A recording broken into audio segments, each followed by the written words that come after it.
भनिन्छ संसारमा दुईवटा कुरा एकदमै मिठो हुन्छ, एउटा असल मान्छेको सङ्गत र अर्को साहित्य।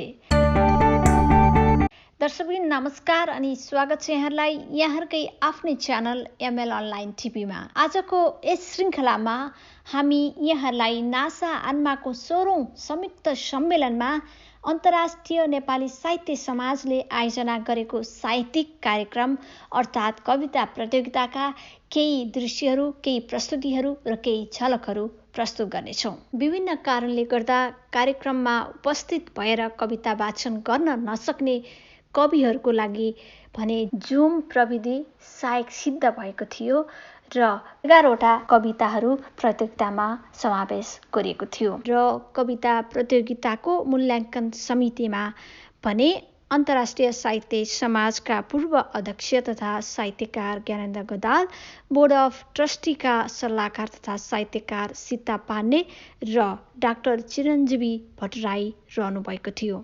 र यस साहित्यिक कार्यक्रममा कार्यवाहक राजदूत कुमार राज खरेल, नासाका पूर्व अध्यक्षहरू विमल नेपाल, डाक्टर रामचन्द्र बराल, राजा घले, वर्तमान अध्यक्ष विनय अर्याल, नवनिर्वाचित अध्यक्ष कृष्ण श्रेष्ठ, नवनिर्वाचित महासचिव पत्रकार सङ्गम पानिया, एनआरएन अमेरिकाका उपाध्यक्ष गोपेन्द्र भट्टराई, अन्तर्राष्ट्रिय साहित्यिक समाज केन्द्रीय कार्य समितिका सदस्य निजानन्द मल्ल, ब्लड डोनर्स अफ अमेरिकाका संस्थापक अध्यक्ष डाक्टर नन्द रेग्मी, एनआरएन फ्लोरिडा च्याप्टरका अध्यक्ष विकास देवकोटा, अन्तर्राष्ट्रिय साहित्य समाज फ्लोरिडा च्याप्टरका अन्य पदाधिकारीहरू, नासा आन्मा र ब्लड डोनर्स अफ अमेरिकाका पदाधिकारीहरूका साथै विभिन्न सङ्घ संस्थाका अध्यक्ष तथा पदाधिकारीहरूको उपस्थिति थियो भने यस साहित्यिक कार्यक्रमलाई अन्तर्राष्ट्रिय साहित्यिक समाज फ्लोरिडा च्याप्टरका अध्यक्ष दीप कार्कीले सञ्चालन गरेका थिए। मात्र एउटा प्रश्न उम्रन्छ, जीवन प्रवाहमय किन छैन? Thank you. अत्यन्तै मिठो, अत्यन्तै राम्रो कविता। कार्यक्रममा बोल्दैछु म, गर्वका साथ भन्छु म आज, गर्वका साथ भन्छु म आज, मेरो जेठो छोरो डाक्टर हो, मासिक 15 लाख कमाउँछ। मेरो जेठो छोरो डाक्टर हो, मासिक 15 लाख कमाउँछ। मेरी जेठी बुहारी नर्स हो, महिनाको 13 लाख कमाउँछे। मेरो माइलो छोरो इन्जिनियर हो, मासिक 14 लाख कमाइन्छ उसको। माइली बुहारी पनि इन्जिनियर नै हो, 10 लाख कमाउँछे मासिक उसले। साइनो छोरो पाइलट हो, उसको कमाइ मासिक 18 लाख छ। साइली बुहारी प्रोफेसर हो, 17 लाख छ उनको मासिक कमाइ। कान्छो छोरो त झन् पुरै ठाडो, कान्छो छोरो त झन् पुरै ठाडो, ऊ त राजदूत छ, उसले मासिक 15 लाख कमाउँछ। कान्छी बुहारी पनि राजदूत नै हो, कान्छी बुहारी पनि राजदूत नै हो, उनको कमाइ मासिक 11 लाख। गर्वका साथ भन्छु म आज म कति धनी छु, गर्वका साथ भन्छु म आज म कति धनी छु। मेरी जेठी छोरी अस्ट्रेलियामा छे, मेरी माइली छोरी चाइनामा छे, मेरी साइली छोरी फ्रान्समा छे, मेरी कान्छी छोरी बेल्जियममा छे। गर्वका साथ भन्छु म आज, गर्वका साथ भन्छु म आज। त्यो पनि भन्न सक्नुहुन्छ। र अब म धेरै ढिलो नगरिकन हामीसँग प्राप्त भएको कविता मध्येबाट अमिता देवकोटा, उहाँ ओर्ल्यान्डोबाट हुनुहुन्छ। उहाँको छोटो मिठो कविता छ गन्तव्य। उहाँले आफ्नो म धेरै भूमिका बाँध्न चाहन्न र मेरो छोटो कविता छ। कविताको शीर्षक छ गन्तव्य। गन्तव्य छ निकै टाढा, अप्ठ्यारो जगडिएको छ, असम्भव भन्दै खुट्टा तानिहरूसँग सकारात्मक सोचका साथ अघि बढ्नु परेको छ। आशा नमारो जीवनमा हरेस खाएर पनि काम बन्दैन, त्रास र भयमा नबिताऊ जीवन, पछि हटेर जीवन चल्दैन। व्यर्थ सम्झी सेवा नगर, एक दिन पक्कै भ्रम घट्नेछ। नगर अल्छी, अगाडि बढ्नलाई समयले साथ पक्कै दिनेछ। हिम्मत गर, सहनशीलतामा तिम्रो भाग्य अडेको छ। लानु छ केवल पाप र धर्म, अरू थोक नै के छ। घमण्ड गर्नु व्यर्थ छ यहाँ, सहनुमा नै लागेछ। सम्भावनाका पाइलाहरू चुम्दै जाऊ, गन्तव्य भेटिनेछ। बाधा अडचन हटाउँदै जाऊ, एक दिन सम्भावना भेटिनेछ। धन्यवाद। कोही मधेसी कोही पहाडी कोही त हिमाली, कोही मधेसी कोही पहाडी कोही त हिमाली।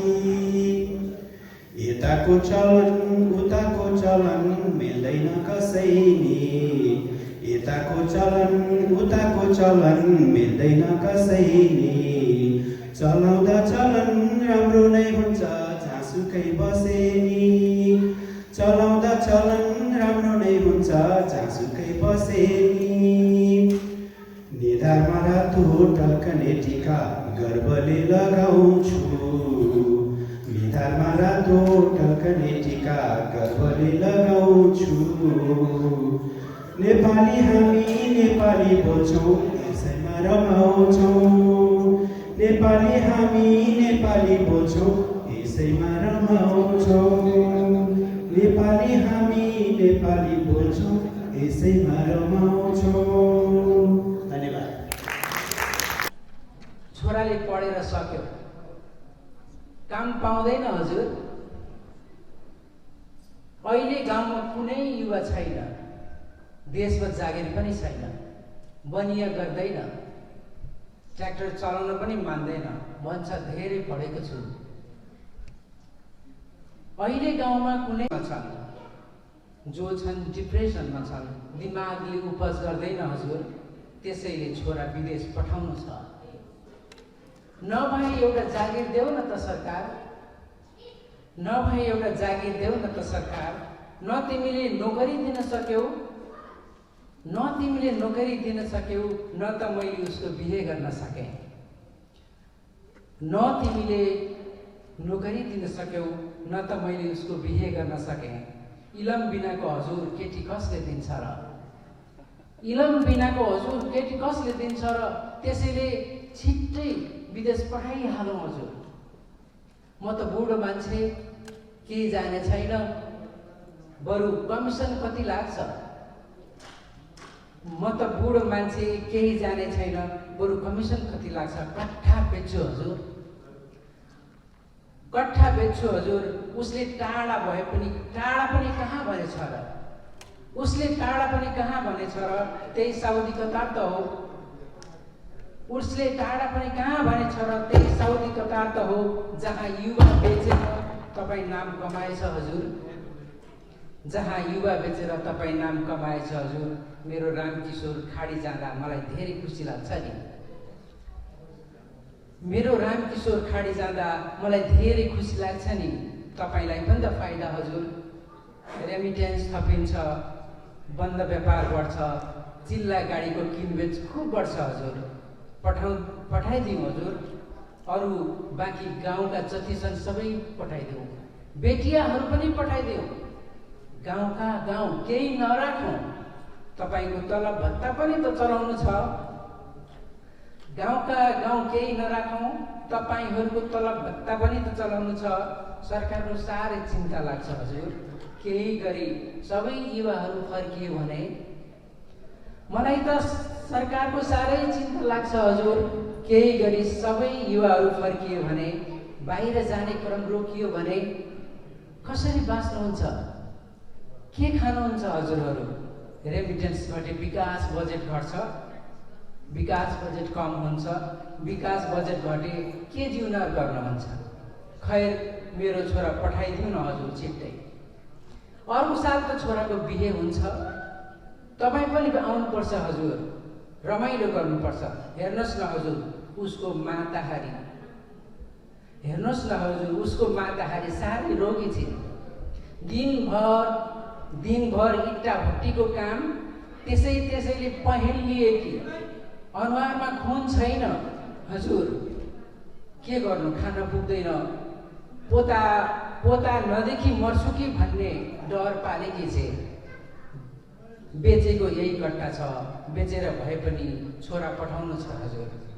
अर्को साल त छुट्टीमा बिहे भइहाल्छ नि। अर्को साल त छुट्टीमा बिहे भइहाल्छ नि। मलाई थाहा छ चिल उडे झैँ गरेर आकाशमा झुन्डिएर रङ लगाउनु पर्दछ, तातो हावा र तातो बालुवासँग खेल्नु पर्दछ। के गर्नु हजुर, हामी गरिबको नियति नै यस्तै। तपाईहरू यता कारखाना खोल्ने मन छैन, तपाईहरूमा यता कारखाना खोल्ने मन छैन, नोकरी सिर्जना गर्नुहुन्न, युवा बेच्दा नै कोष आउँछ त के हो? लाखौँ युवा बेचेको ठाउँमा मेरो रामकिशोरलाई बेचिदिनुहोस् हजुर। अर्को साल बिहे गर्नु छ, एक ठोप पोता देख्नु छ। धन्यवाद। हिमाल पारी आकाशमा उड्न पाए हुन्थ्यो भन्थे उड्दैछु, क्षितिजमाथि अन्तरिक्षमा हावासँगै डुल्छु भन्थे डुल्दैछु।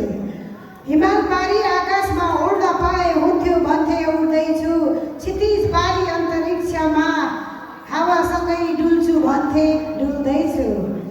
बादलुको घुम्टो ओढी सूर्यलाई चिहाउने मन थियो चिहाउँदैछु, अभाव र भोकमरीले छटपटिएको पेटलाई थोरै भए नि माड पिलाउन पाए हुन्थ्यो भन्थे पिलाउँदैछु। अभाव र भोकमरीले छटपटिएको पेटलाई थोरै भए पनि माड पिलाउन पाए हुन्थ्यो भन्थे पिलाउँदैछु।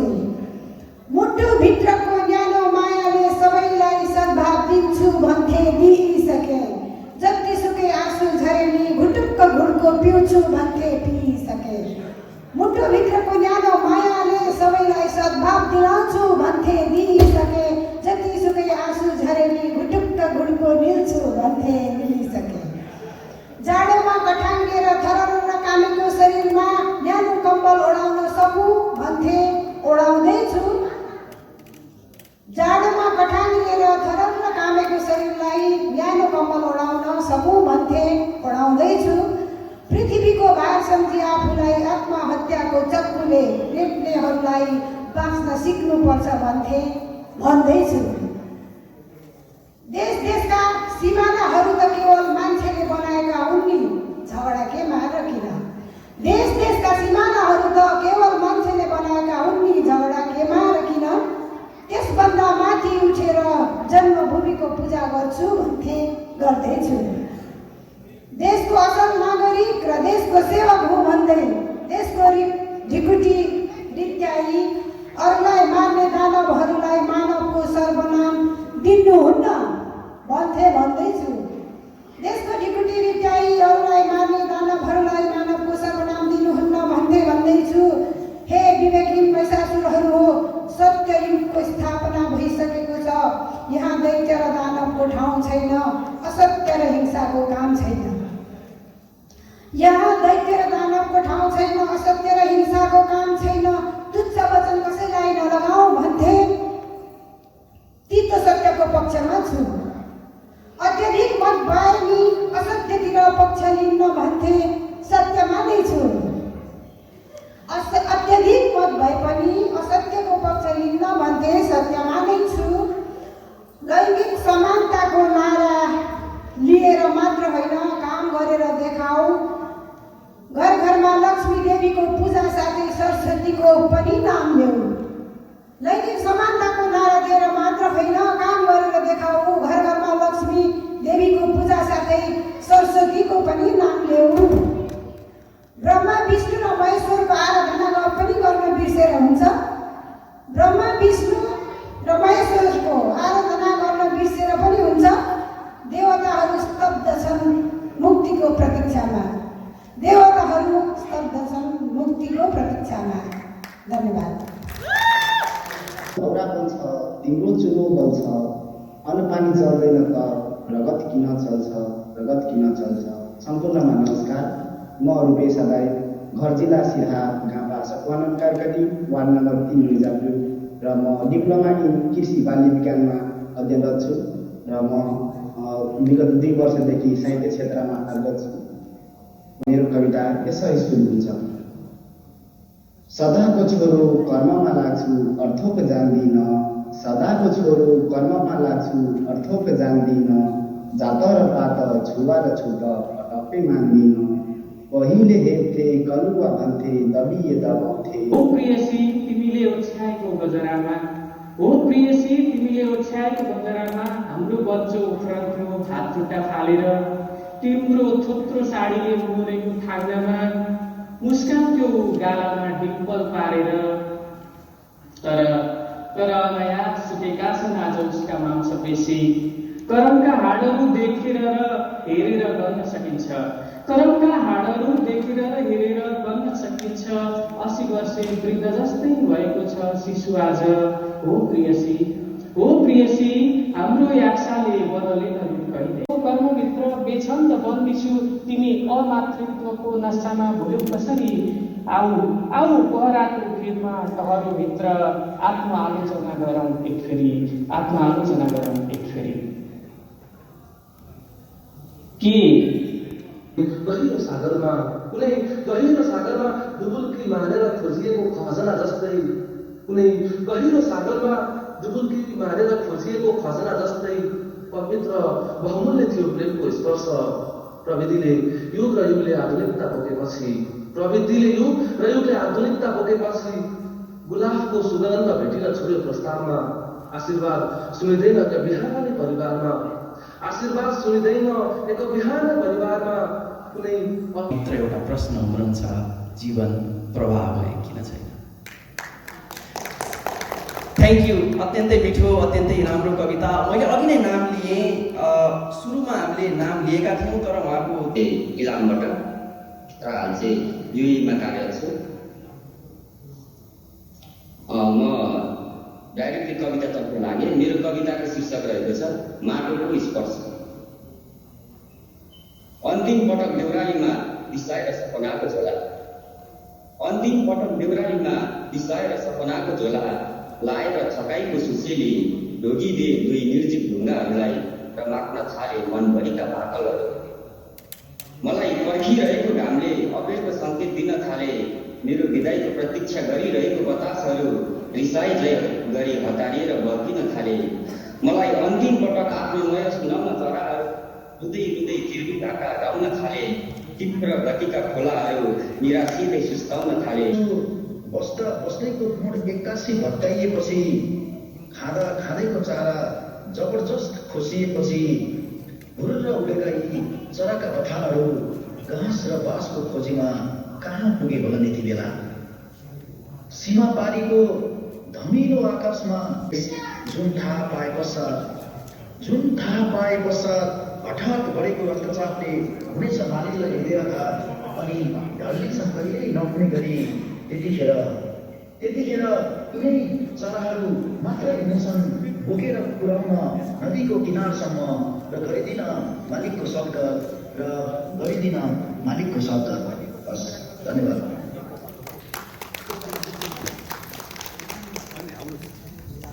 धन्यवाद प्रकाश आचार्यजी। हजुर पोखरा कास्कीबाट यहाँ भाग लिनुभयो र आफ्नो निकै राम्रो कविता प्रस्तुत गर्नुभयो। देशमा परिवर्तन धेरैपल्ट आए, सुन्दर देश त यसै छँदैछ, सुसम्पन्न देशको परिकल्पना सधैँ गरिरहे। मेरो भाग्य भनौँ परिवर्तन मेरै पालामा आयो, तर परिवर्तनपछि सौभाग्य आउनु पर्दैन थियो। फेरि निर्मलाहरू बलत्कृत भएर मारिनु हुन्थ्यो, शान्ति र स्थायित्व ल्याइनु पर्दैन थियो। गाडी लिएर यसो बाहिर निस्कँदा सोध्छु, हरे कस्तो धुलो धुवाँ र हिलो, मेरो स्वास्थ्य के होला यस्तो प्रदूषणमा। कहिलेकाहीँ त म नै विदेशीको सपना देख्छु, साधारण मानिसहरू त किन विदेशी हुन् त। सडकहरू राम्रोसँग मर्मत गरे भए, छेउछेउमा रुख रोपेर हरियाली बनाएको भए म आफैलाई पनि त मर्निङ वाक गर्न सजिलो हुन्थ्यो होला।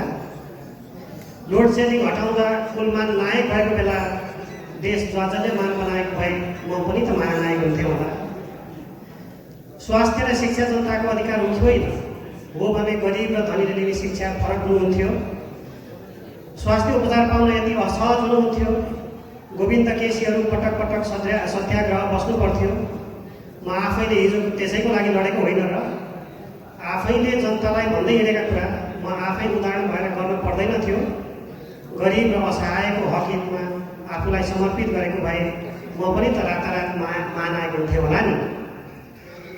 देशलाई कति दिन म बोल्न मात्र पर्थ्यो कि काम पनि गर्न पर्थ्यो। देश सम्पन्न भए त जहाज रेल आफै आउँथ्यो होला। सपना देख्नु र देखाउनु त ठिकै छ, मूर्छित सपना बिर्ताउनु पनि राम्रो, तर सपना पुरा गर्न म लाग्नु पर्दैन थियो। सही परिवर्तन मेरै पालामा आउनु पर्दैन थियो। मैले नगरे कसले गर्छ?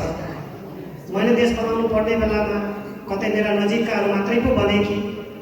देश दुखिरहेको बेला, विक्षिप्त भएर उठ्न नसकिरहेको बेला, तनमन दिएर स्वास्थ्य बनाउनु पर्ने बेला, राष्ट्रप्रेमी भएर देशको विकासमा लाग्नु पर्ने बेला आफू महानायक हुनबाट म कहाँ चुकेँ, म कहाँ भुलेँ। धन्यवाद। गरेर देखाउनु पर्ने रहेछ, सगरमाथाले जस्तै भएर देखाउनु पर्ने रहेछ। मेहनत र एकाग्रताले सबै बाधा पल्झाएर विषम परिस्थितिमा पनि सगरमाथाले जस्तै अग्लो हुन जानु पर्ने रहेछ। सात समुद्र पारी यो कर्म देशमा कुनै अपरिचित शुभचिन्तकले तिमी कताबाट आएको को हो भनी सोध्यो भने म आफ्नो उत्तरले म आफै भाग तिरेकमा हर्षले गदगद भई आफ्नो पुर्खाहरूप्रति नतमस्तक शिर पुरै झुकाएर म यसो भन्नेछु, मेरो माइती घर संसारको शिर सगरमाथा नेपालबाट आएकी सयपुत्री म शारदा हुँ। सम्झना भयो। Thank you so much. अब म सरलाई बोलाउँछु।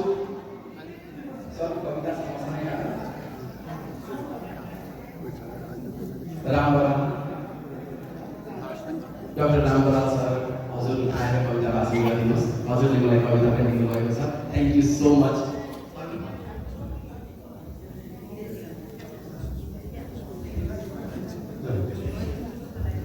डाक्टर बराल नासाको फर्मर प्रेसिडेन्ट हुनुहुन्छ। मैले एनाउन्स गर्न बिर्सेँ। संसारमा कहीँ नभएको हाम्रो सर्वोच्च अदालत, संसारमा कहीँ नभएको हाम्रो हो सर्वोच्च अदालत। अनि संसारमा कहीँ नबसेको नजिर,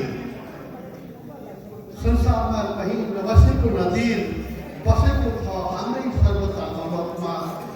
अनि संसारमा नभएको न्यायको जात्रा भइरहेको छ आज सर्वोच्च अदालतमा।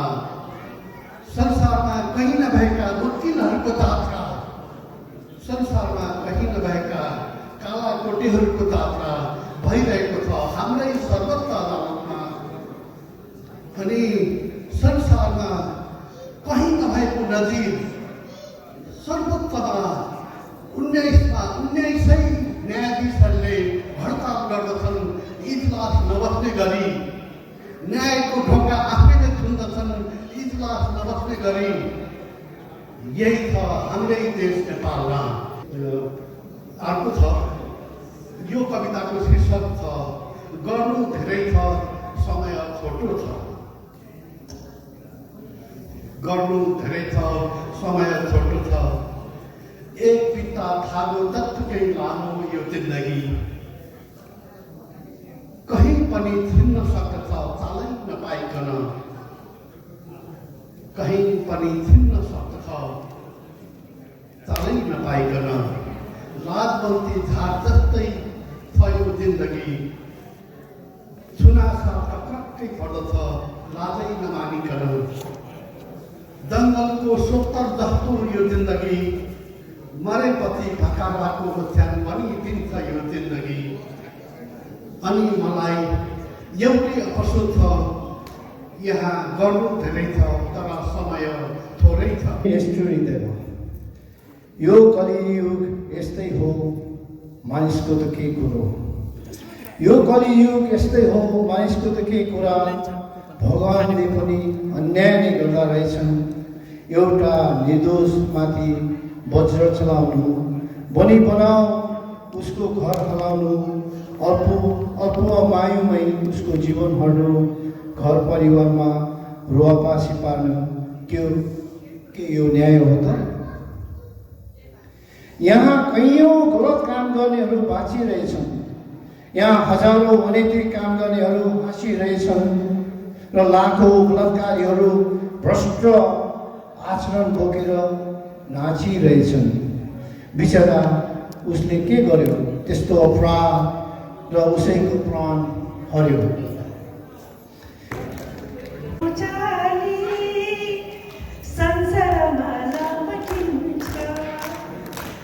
जुन फेरि जय ज्योति पाली अन्धकारमा चम्किन्छ यो नेपाली सेरो चाली।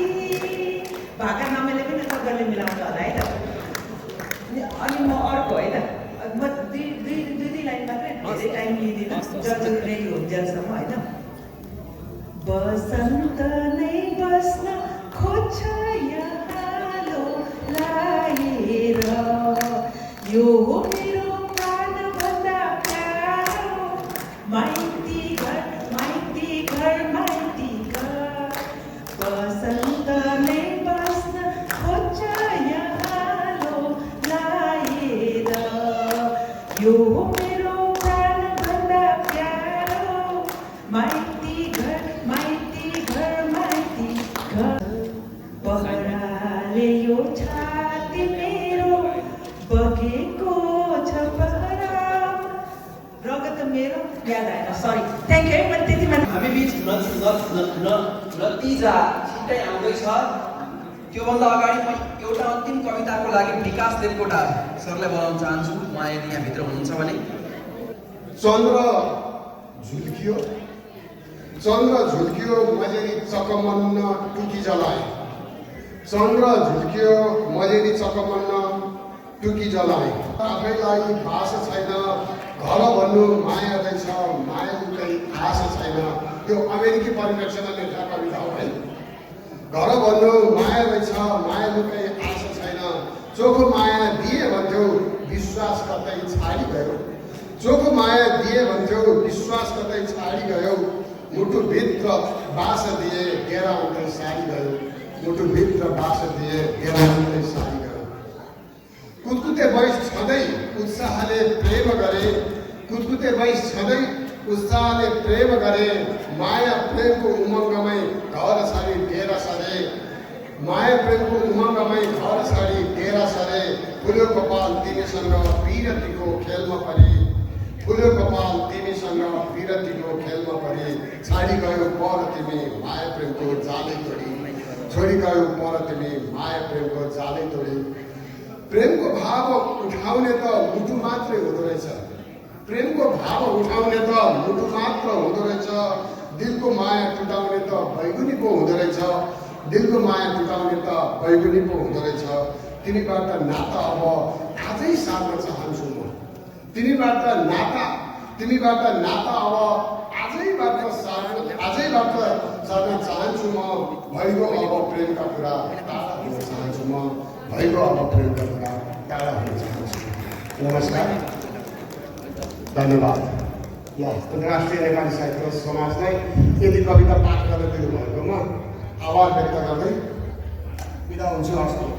Thank you. हुन्छ, हामीहरू निर्णयतर्फ लाग्दैछौँ, नतिजा भन्दैछौँ। नतिजा भन्नको लागि म तीनवटै जज चिरञ्जीवी सर, ज्ञानेन्द्र गदाल सर र सीता म्यामलाई। त्यो यहाँलाई थाहा छ, सबै कविताहरू एकदमै राम्रो कविताहरू थियो। अझ जुमबाट जोडिएको र पनि संसार भन्नेबाट जुन किसिमको भएको थियो। अब अहिले कति कुराहरूलाई संसारलाई सानो रूपमा पनि हाम्रो एउटा हत्केलामा भन्ने एउटा हाम्रो एउटा कम्प्युटरमा यो हिसाबबाट देखिरहेको छौँ। एकदमै राम्रो कविताहरू थियो र त्यही हो। र पछाडिको सन्ततिलाई पनि हामीले भाषा साहित्यमै चाहिँ हामीले चाहिँ गऱ्यौँ भने हाम्रो विकास, हाम्रो यसको चाहिँ विकास समृद्धि हुन्छ र प्रचार प्रसार गर्नको लागि फरक थियो। तैपनि के भन्दाखेरि मैले नम्बर दिएको पनि फर्स्ट सेकेन्ड थर्डमा चाहिँ दुईवटा चाहिँ ठिकै भएछ। एउटा चाहिँ अब उहाँहरूले होइन त्यो उहाँहरूकोबाट पढ्नुभयो। वास्तवमा यो सजिलो काम थिएन। कविता भनेको मनको कुरा, भावनाको कुरा जज गर्न, नम्बर दिन धेरै गाह्रो हुन्छ। तैपनि के भन्दाखेरि मलाई लाग्छ हामीहरूको युवा देश टप 5 भित्र परेकोबाट 3 जना छानिनुभयो र अरू भन्नुपर्दाखेरि यो वास्तवमा एउटा भन्ने कुराहरू हजारौँ अक्षरहरूले हजारौँ लेखहरूले भन्न नसके भन्दा पनि बलवान हुन्छ। म यही भन्छु र तपाईँहरूलाई फेरि धन्यवाद यो अवसरको लागि। Okay, thank you. उपस्थित भएर आनमा नासा र अन्तर्राष्ट्रिय नेपाली साहित्य समाज तीनवटाको चाहिँ एमओयू गरेर चाहिँ अब हुने भविष्यमा हुने जति पनि आनमा नासा बाँचुन्जेलसम्म र अन्तर्राष्ट्रिय नेपाली साहित्य समाज रहुन्जेलसम्म यो कार्यक्रममा यो 3 जनाको संयुक्ततामै यो भाषा साहित्यको चाहिँ कार्यक्रम हुने भनेर हामीले एउटा दरो एमओयू गऱ्यौँ। त्यसमा हाम्रो प्रमुख अतिथि हुनुहुन्थ्यो अत्यन्तै शरीरै र विद्वान राजदूत हुनुहुन्थ्यो शङ्कर शर्मा। उहाँ पनि त्यस कार्यक्रममा उपस्थित हुनुहुन्थ्यो र त्यो कुरालाई मैले किन यहाँ जोड्न लागेँ भने अहिले अनेकौँ प्रतिस्पर्धा छ, अनेकौँ सङ्घ संस्थाहरू खुलेका छन्, तर पनि आनमा नासा र यो अन्तर्राष्ट्रिय नेपाली साहित्य समाजको यो 3वटा अर्गनाइजेसनको सम्बन्ध भनेको चाहिँ एकदमै अटुट रूपमा पछि चिरकालसम्म रहने गरी हामीले त्यो बन्धन बाँधेका छौँ र त्यो कहिले पनि टुट्ने छैन भन्ने कुराको स्मरण मात्रै गराउन चाहेको हो। र आजको यस कार्यक्रममा साथीहरूले भनि नै सक्नुभयो, आएका कविताहरू अत्यन्तै सबै सशक्त थिए र नयाँ कुरा यसपालि आयो। यो हामीले प्रविधि जुनको प्रविधिबाट पनि हामीले यो सम्मेलनमा कविताहरू समावेश गरेछौँ, किनभने योभन्दा अगाडि हामीले पहिल्यै सूचना गर्थ्यौँ कि सशरीर उपस्थित भएर कविता वाचन गर्नेलाई मात्रै हामीले यो प्रतियोगितामा सामेल गराउने हाम्रो परम्परा थियो। तर अहिले परिस्थिति अलिकति फरक भएकोले जुमबाट पनि देश विदेशबाट सहभागिता जोड्नु भएकोमा यो पनि यसलाई पनि हामीले सराहना गर्नै पर्छ। र आजको यस कार्यक्रममा यहाँले भनि नै सक्नुभयो मेरा साथीहरूले कि अब प्रतियोगितामा छनौट गर्नु भनेको अत्यन्तै मुस्किलको काम हो। तैपनि सबै राम्रा मध्येहरूबाट उत्कृष्ट छान्ने क्रममा हामीले अलिकति मेहनत गऱ्यौँ। त्यो नतिजा यहाँहरूलाई पढेर सुनाउँछु।